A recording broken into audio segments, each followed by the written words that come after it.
Olá, olá, voltamos. Vamos voltando aí, esperar o pessoal chegar.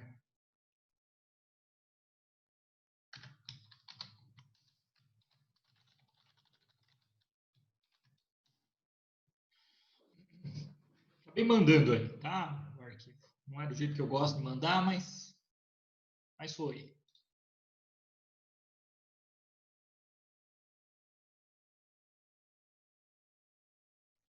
É...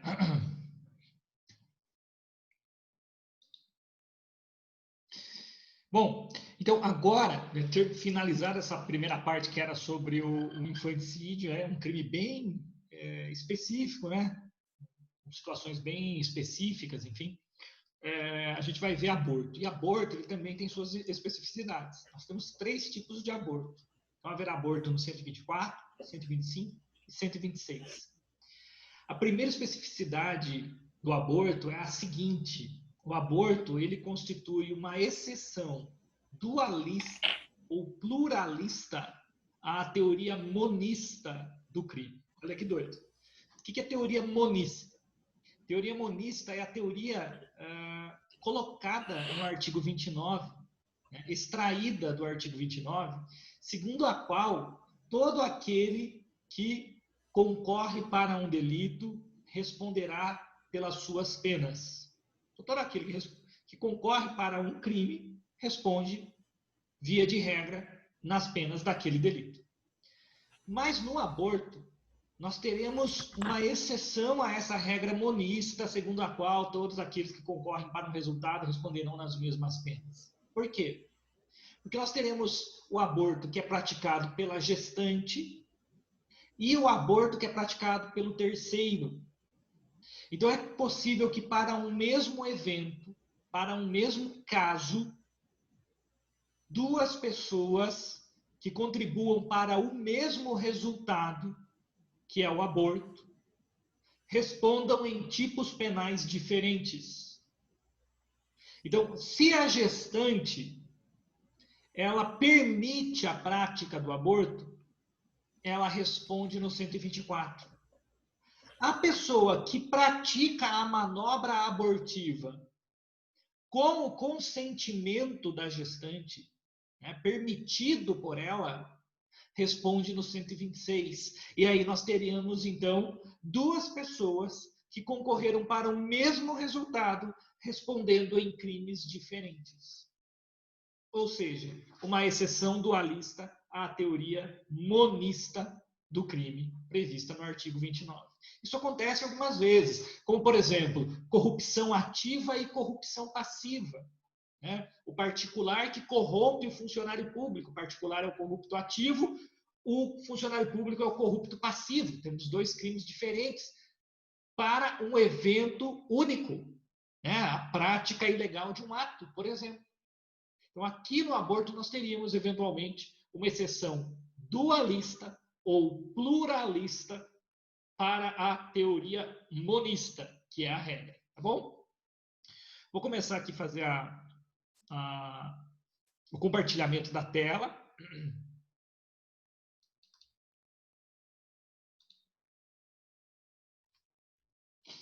Vamos lá. Só abre direito aqui. Eu mandei esse arquivinho para vocês, né? Então, veja, nós temos 3 modalidades de aborto. O 124, que é chamado aborto provocado pela gestante ou com seu consentimento. Depois, o 125, aborto provocado por terceiro, sem consentimento da gestante.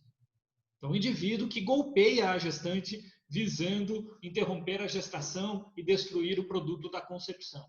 E no 126, o aborto provocado por terceiro com o consentimento da gestante. Tá bom? Então, nós temos 3 formas de aborto, 3 modalidades de aborto. Vamos para o primeiro, do artigo 124. Provocar aborto em si mesma ou consentir que outrem lhe o provoque. Pena, detenção de 1 a 3 anos. Aqui no 124 nós temos, então, já 2 modalidades. Autoaborto, que é quando a gestante pratica em si mesma as manobras abortivas, ou aborto consentido, que é quando a gestante não pratica em si mesma as manobras abortivas, mas permite que um terceiro, contrata a um terceiro, pede a um terceiro para que esse terceiro pratique nela as manobras abortivas. E nessas duas hipóteses, a gestante responde no 124. Tanto quanto quando a gestante ingere o remédio abortivo, como quando a gestante se dirige até uma clínica clandestina para fazer o aborto. Tudo bem? Então, aqui, ela provoca o aborto em si mesma ou consente que outra pessoa provoque o aborto em si.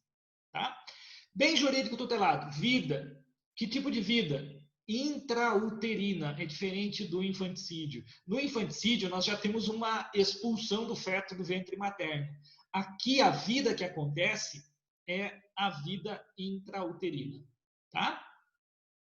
Sujeito ativo é gestante, é crime próprio. Tá? É crime próprio.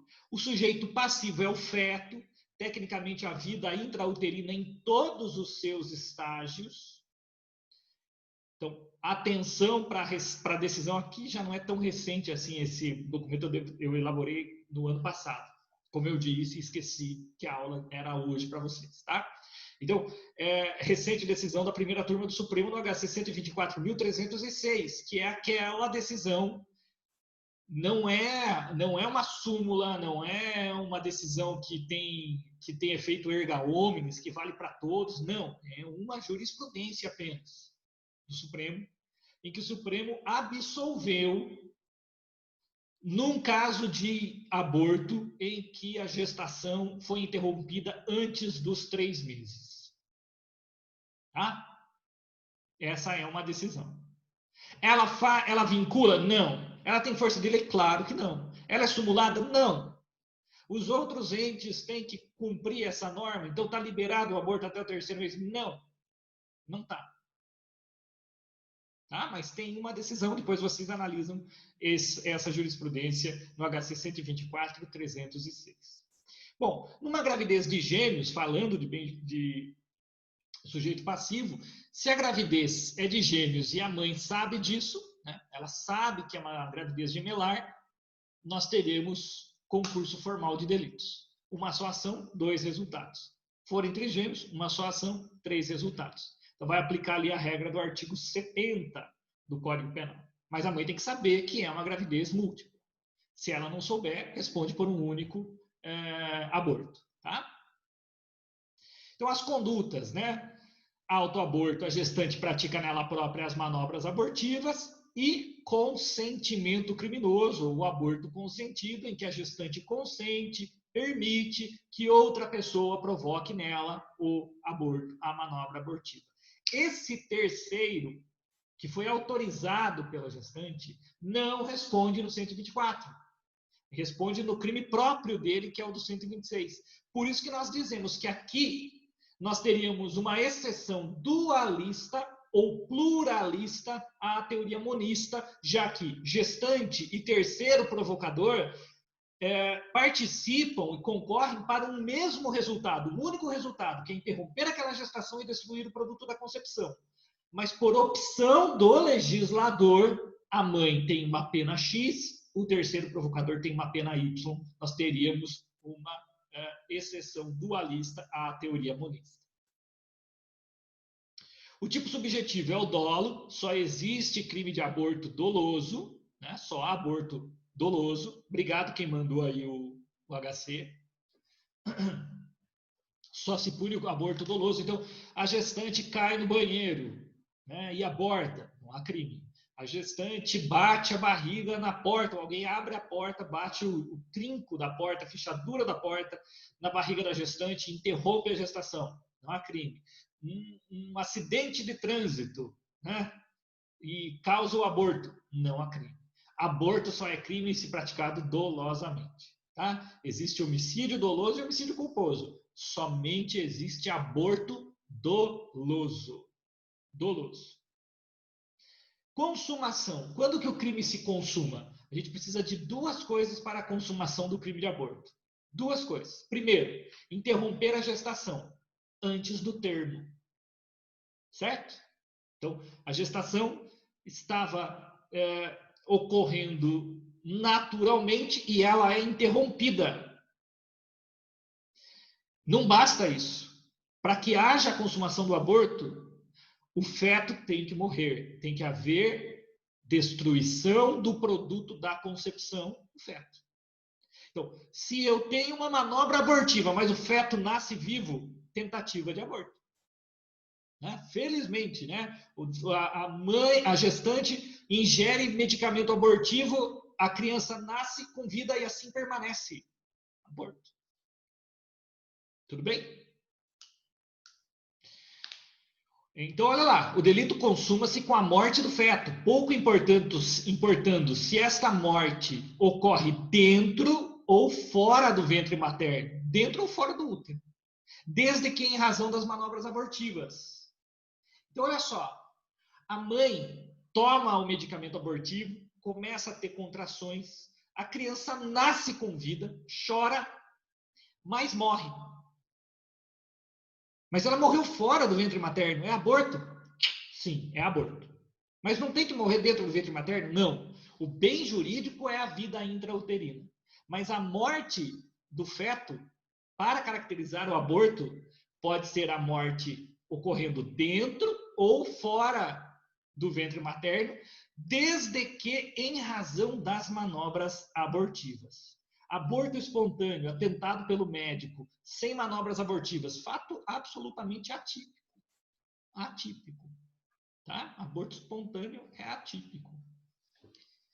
Mas peguem essa visão aqui dessa situação do feto morrer dentro ou fora do ventre materno. É irrelevante para a classificação, para a configuração do aborto. Então veja, o que é aborto? Aborto é manobra abortiva para interromper a gestação. Então, manobra abortiva pode ser física, pode ser medicamentosa, né? Pode ser química, né? Fez a manobra abortiva, química, tomou lá um medicamento abortivo, toma um chá abortivo e interrompe a gestação. Interrompeu a gestação? Ponto. É o primeiro ponto. Nós temos aqui pelo menos uma tentativa de aborto. Pelo menos. A criança é expulsa do ventre materno, chora e vive. E continua vivendo. Tentativa de aborto. A gente pode pensar em arrependimento eficaz, pode, mas aqui não teríamos aborto consumado. Ponto, é isso. Não tem aborto consumado. Bom, a mãe toma o medicamento abortivo, interrompe a gestação, o feto é expulso do ventre materno, chora e morre. A mãe não fez mais nada. A criança só nasceu, foi expulsa, nasceu não, foi expulsa do ventre materno, interrompeu a gestação, a criança é expulsa do ventre materno, respira, chora e morre. Que crime é? Aborto consumado. Ah, mas a criança morreu fora, não tem problema, ela morreu em razão das manobras abortivas. Agora, a mãe toma um medicamento abortivo, a criança é expulsa do ventre materno, nasce com vida, chora. A mãe, percebendo que a criança nasce viva e chora, a mãe esgana a criança. É aborto? Não. Porque daí essa conduta posterior quebra o nexo de causalidade. Não temos mais aborto. Em regra, teríamos um homicídio. Ah, mas e o feminicídio? E o infanticídio? Bom, o infanticídio demanda estado puerperal. O estado puerperal é um estado natural do parto a termo. Dá para tentar colocar aqui o infanticídio? Dá. Mas é mais difícil, porque o estado puerperal é no parto a termo. É no parto quando o parto deveria se realizar. Mas dá para defender essa tese? Dá, no direito dá para defender. Mesmo porque, repito, vai ser no júri. Tá? Mas veja só. Quando que é aborto, professor? Aborto é só quando o bebê morre lá dentro da barriga da mãe? Não, o bebê pode morrer fora da barriga da mãe, desde que em razão das manobras abortivas. Ele nasce com vida e morre. Agora, se a criança nasce com vida, o bebê nasce com vida, e daí a mãe esgana, aí já não é mais aborto. Ela não responde por tentativa de aborto? Não. Ela vai responder pelo outro crime, porque o outro crime mais grave vai absorver, mesmo não é absolver, é absorver o crime anterior. Então, ela vai responder por homicídio. Dá para tentar encaixar um infanticídio? Dá, mas teria que pensar uma maneira de convencer os jurados de que houve estado puerperal, que houve puerpério, e não houve. Que o puerpério é um estado da gravidez a termo. Então, cuidado, tá? Não importa se a morte ocorreu dentro ou fora do ventre materno para configurar aborto, desde que tendo ocorrido fora, tenha sido resultado, ou melhor, tenha resultado mesmo das manobras abortivas. Se a morte fora do ventre materno ocorre em razão de novas manobras, haverá crime de homicídio, ficando a tentativa de aborto absorvida. Não é infanticídio se o problema não menciona estado puerperal. Então, na sua prova lá da OAB, se não mencionar estado puerperal, falar de aborto, falou de aborto e daí, depois da manobra abortiva, a criança nasce e a mãe esgana. Falou de estado puerperal na questão? Não, professor, não falou de estado puerperal. Vai firme que é homicídio.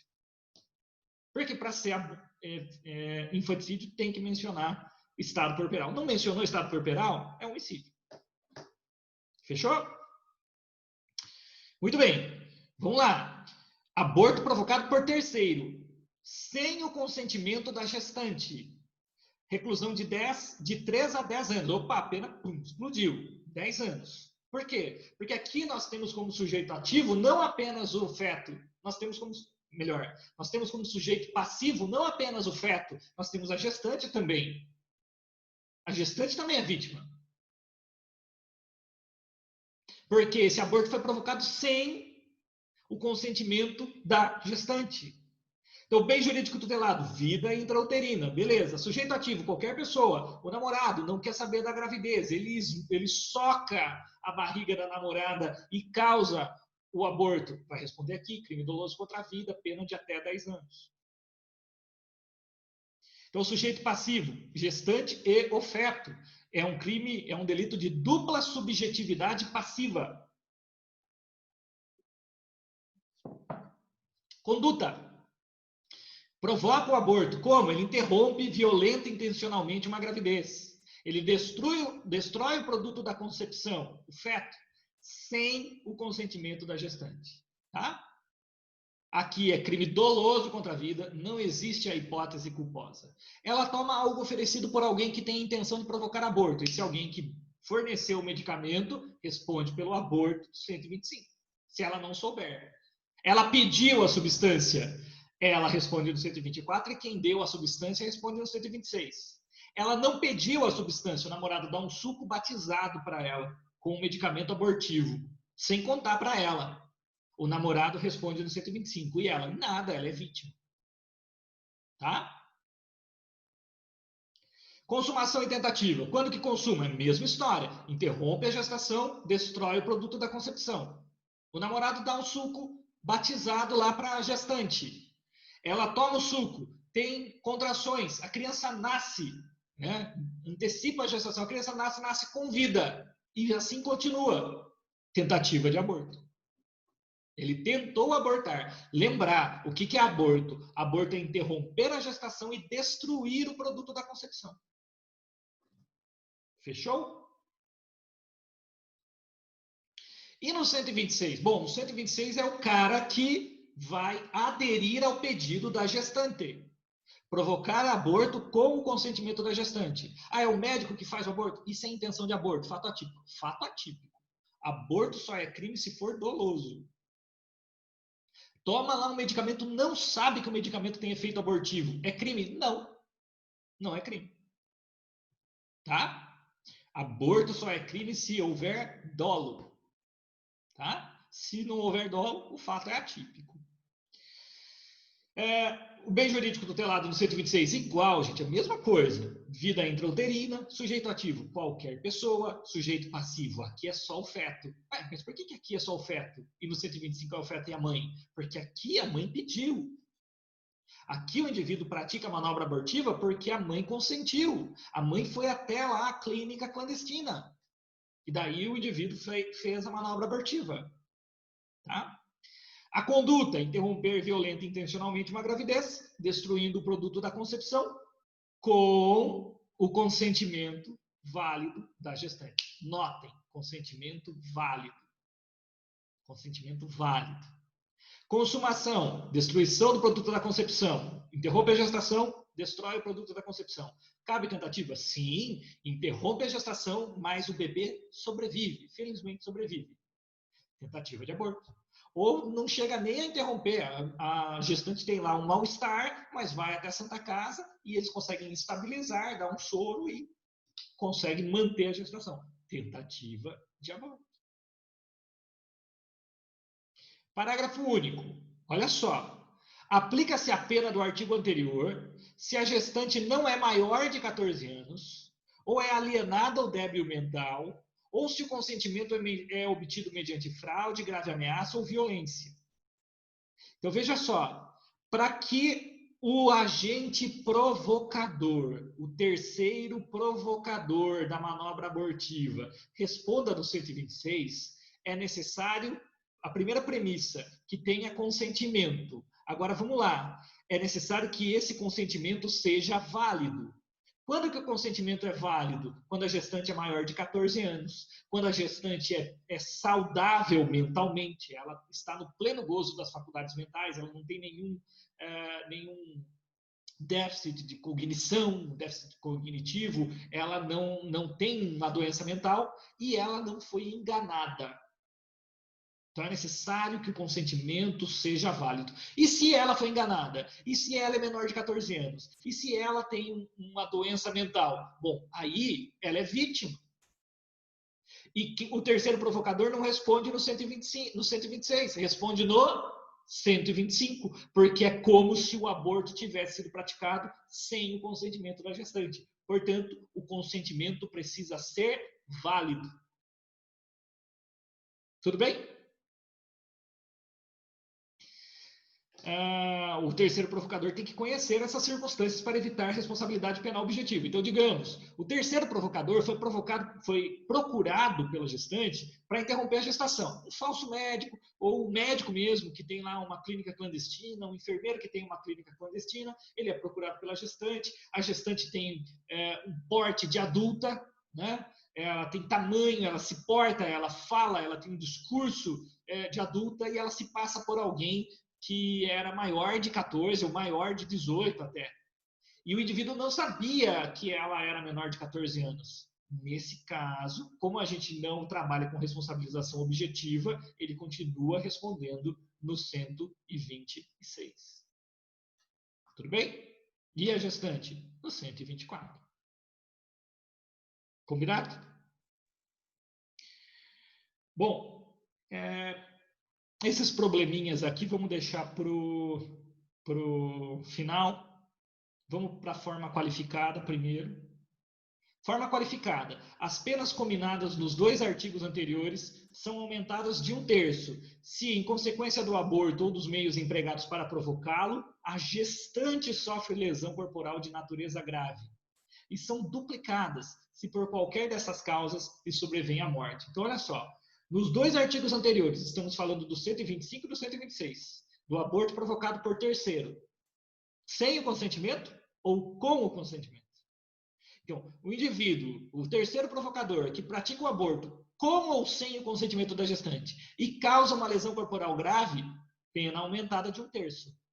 O terceiro provocador, que pratica a manobra abortiva, seja sem o consentimento, seja com o consentimento, e a gestante morre, ele responde na pena duplicada. Então, o cara é um enfermeiro que trabalha numa clínica clandestina que realiza abortos. A gestante vem e pede para ele praticar a manobra abortiva. Ele pratica a manobra abortiva e ele destrói o produto da concepção, mas a mãe tem lá um sangramento que não se estanca e ela morre também. A gestante que foi submetida à manobra abortiva morre por conta da manobra abortiva. Esse terceiro provocador responde como? Com a pena duplicada. Tudo bem? Duplicada. Deixa o probleminha para mais tarde. Bom, 128. 128. Não se pune o aborto praticado por médico. Em 2 hipóteses. Aborto necessário, se não há outro meio de salvar a vida da gestante. 3 requisitos. Tem que ser o médico.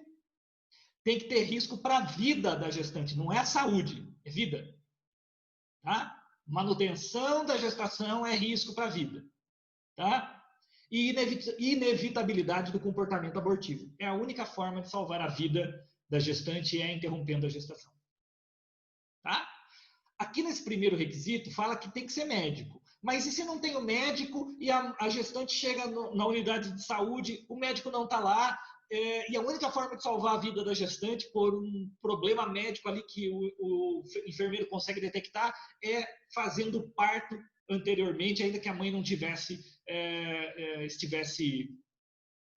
fora de si, né, não estivesse consciente, ele interrompe a gestação, a criança morre e a mãe é salva. A mãe é salva. Esse enfermeiro responde pelo aborto? Não, mas ele não é médico. Tá, mas ele agiu em estado de necessidade. Ele interrompeu a gestação para salvaguardar o bem jurídico vida da gestante. Então, ele não vai responder. Muito embora não estejamos diante do aborto necessário, do aborto terapêutico. Não é médico. Para ser aborto necessário ou terapêutico do inciso 1 do 128, precisa ser médico, tem que ter risco à vida da gestante e inevitabilidade do comportamento. Ah, tá, mas e se foi um enfermeiro porque era a última forma de salvar? Beleza, não é crime também. Por quê? Porque agiu em estado de necessidade. O fato é típico, mas não é ilícito. Lembra do estado de necessidade? Afasta a ilicitude. Tudo bem? Segunda hipótese, que nesses dias aí deu muito pano para manga. Aborto no caso de gravidez resultante de estupro. A lei é muito clara. Muito clara. É a hipótese do aborto médico, ético ou humanitário. Sentimental, ético ou humanitário, desculpe. Se a gravidez resulta de estupro, ponto. E o aborto é precedido de consentimento da gestante, ou quando incapaz de seu representante legal. O que nós precisamos aqui? Ele tem que ser praticado por médico. Onde está isso, professor? Está aqui, ó, no 128. Não se pune um aborto praticado por médico. Ponto. Tem que ser praticado por médico. É o primeiro requisito. Depois, gravidez resultante de estupro. Tanto o estupro do 213 como o estupro do 217A, que é o estupro de vulnerável. É estupro. São duas formas de estupro. Ponto. Consentimento da gestante ou do seu representante legal. Tá? Beleza. É isso. Tá? Os procedimentos não precisa pedir autorização judicial. Não precisa. Não precisa. Não precisa. Isso é revitimizar a vítima. Tá? A mulher estuprada não vai contar à toa que foi estuprada. Se ela procura o atendimento médico e a gente parte do princípio que estamos, do princípio ético, né, e a gente age, a gente nivela as pessoas pela ética, a mulher não vai procurar o serviço médico mentindo que foi estuprada. Tá? Então, ela é vítima, tem que interromper a gestação. Professor, minha religião não permite. Que é aula de direito. Né? Ah, eu não faria. Ótimo. Eu também não, mas eu nem útero tenho. Né? Então, vamos trabalhar com a hipótese legal. A hipótese legal. Não se pune, ponto. É isso. Tá? Muito bem. Tratamento jurídico penal da anencefalia. Bom, é aquela mesma história. O que é a anencefalia? A má formação rara do tubo neural acontecida entre o 16º e o 26º dia de gestação. O diagnóstico é a partir da 12ª semana de gestação. O que é a anencefalia? É a ausência total ou parcial do encéfalo e da calota craniana, proveniente do defeito de fechamento do tubo neural durante a formação embrionária. Tá? O Conselho Federal de Medicina considera o anencéfalo um natimorto cerebral. Lembra, o que é vida para o direito penal? Atividade cerebral. Tanto é que o homicídio se consuma quando a vítima não apresenta mais atividade cerebral. É a mesma coisa aqui. Tá? Quando teremos a consumação, Quando não teremos o aborto? Quando o feto não tiver atividade cerebral. Qual uma hipótese? A anencefalia. Eu quero que vocês assistam, eu acho que até já falei para vocês no semestre passado, uma história severina. Marca aí. Deixa eu ver se é isso mesmo. Estou com o YouTube meio que aberto aqui.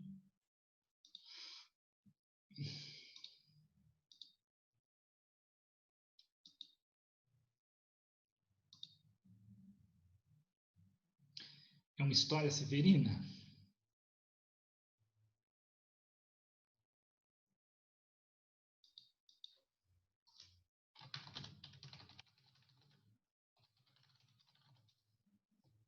Uma história severina, é um documentário, tá? Tem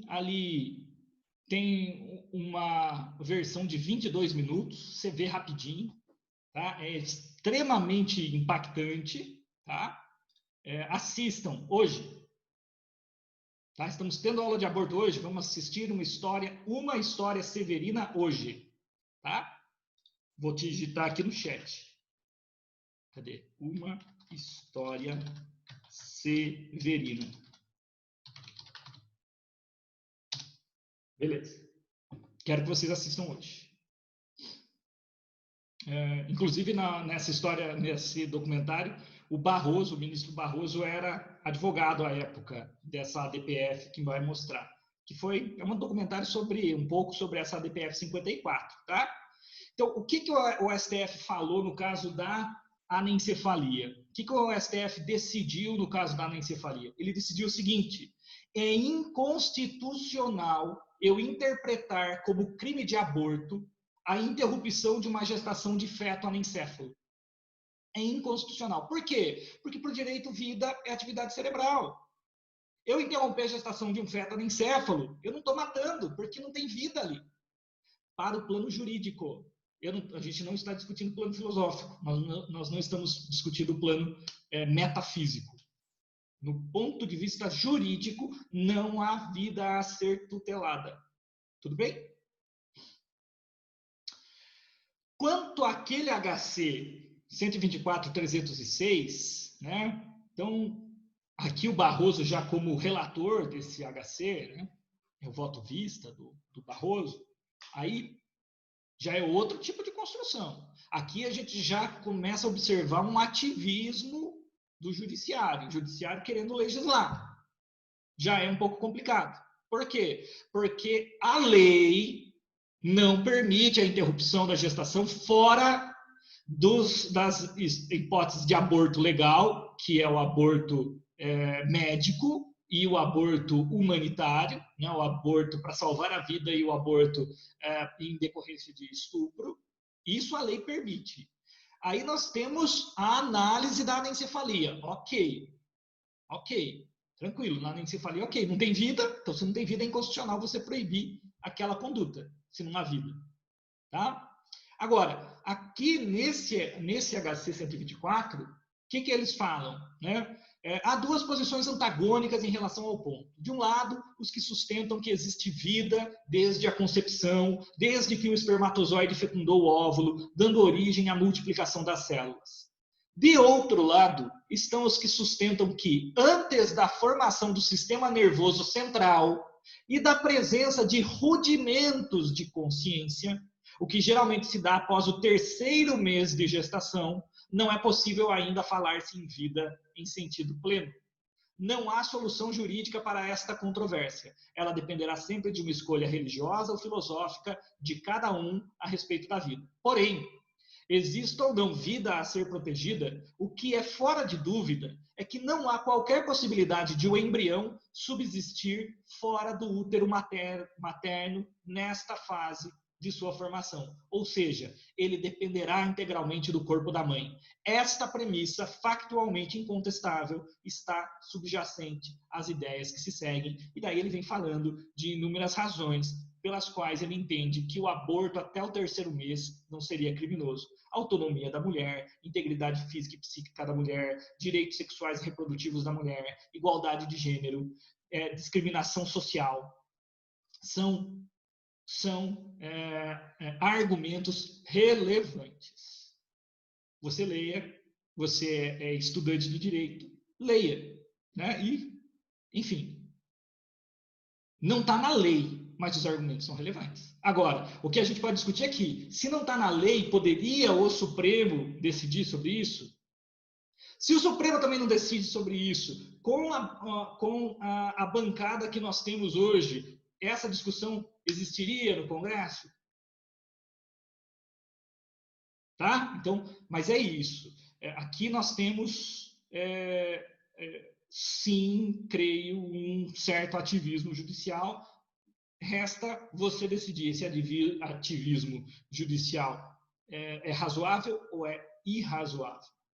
Tá? Beleza. Laísa, você colocou aqui o link do documentário? Obrigado, viu? Bom, muito bem. Então, essa situação de aborto, 3 crimes de aborto. Dá uma vontade de perguntar a sua opinião pessoal, mas já passa. Eu te falo no privado depois. Muito embora eu acho que eu não tenho que opinar. Tá?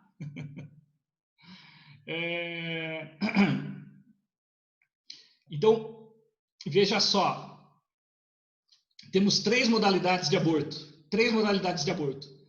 O do 124, 125 e 126. No 124, autoaborto ou aborto consentido. A gestante pratica nela autoaborto. A gestante não pratica em si as manobras abortivas, mas permite que outra pessoa, contrata outra pessoa para praticar as manobras abortivas. Ela continua respondendo 124. E esse terceiro que vai praticar as manobras abortivas? 126. Desde que o consentimento da gestante seja válido. O consentimento não é válido. Quando que não é válido? Quando ela é menor de 14, quando ela é doente mental, quando ela foi enganada para dar o consentimento. Bom, e daí como é que fica o terceiro provocador? Responde no 125. Porque no 125, pune-se o aborto provocado por terceiro sem o consentimento da gestante. Aí a pena é maior. Tudo bem? É raro ter júri de aborto. Muito raro. Muito raro. Por que é raro?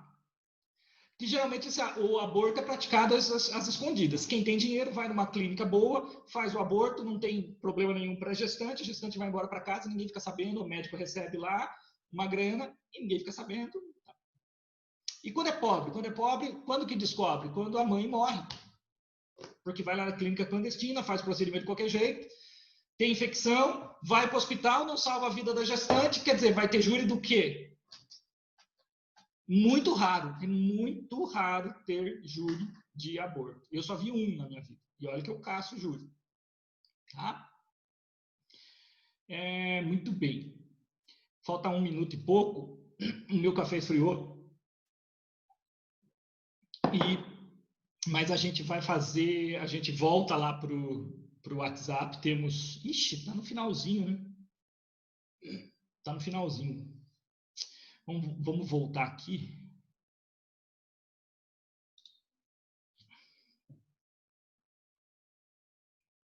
Vamos voltar aqui. Então, aí, na semana que vem, vocês me lembram, tá? Na semana que vem, vocês me lembram. O que a gente vai fazer? Fazer algumas discussões sobre o aborto. Vocês já terão visto o documentário, já terão lido o HC, já terão feito, né, um estudo do tipo penal do 124, 125, 126, e daí a gente faz esses exercícios aí para a gente fazer, para a gente absorver mais esse conteúdo, né, fazer esses exercícios interpretativos aí para enfim, assimilar melhor essas informações. Tá bom? Tá finalizando aqui o tempo, vai acabar, a gente vai ficar no WhatsApp. Tchau por aqui.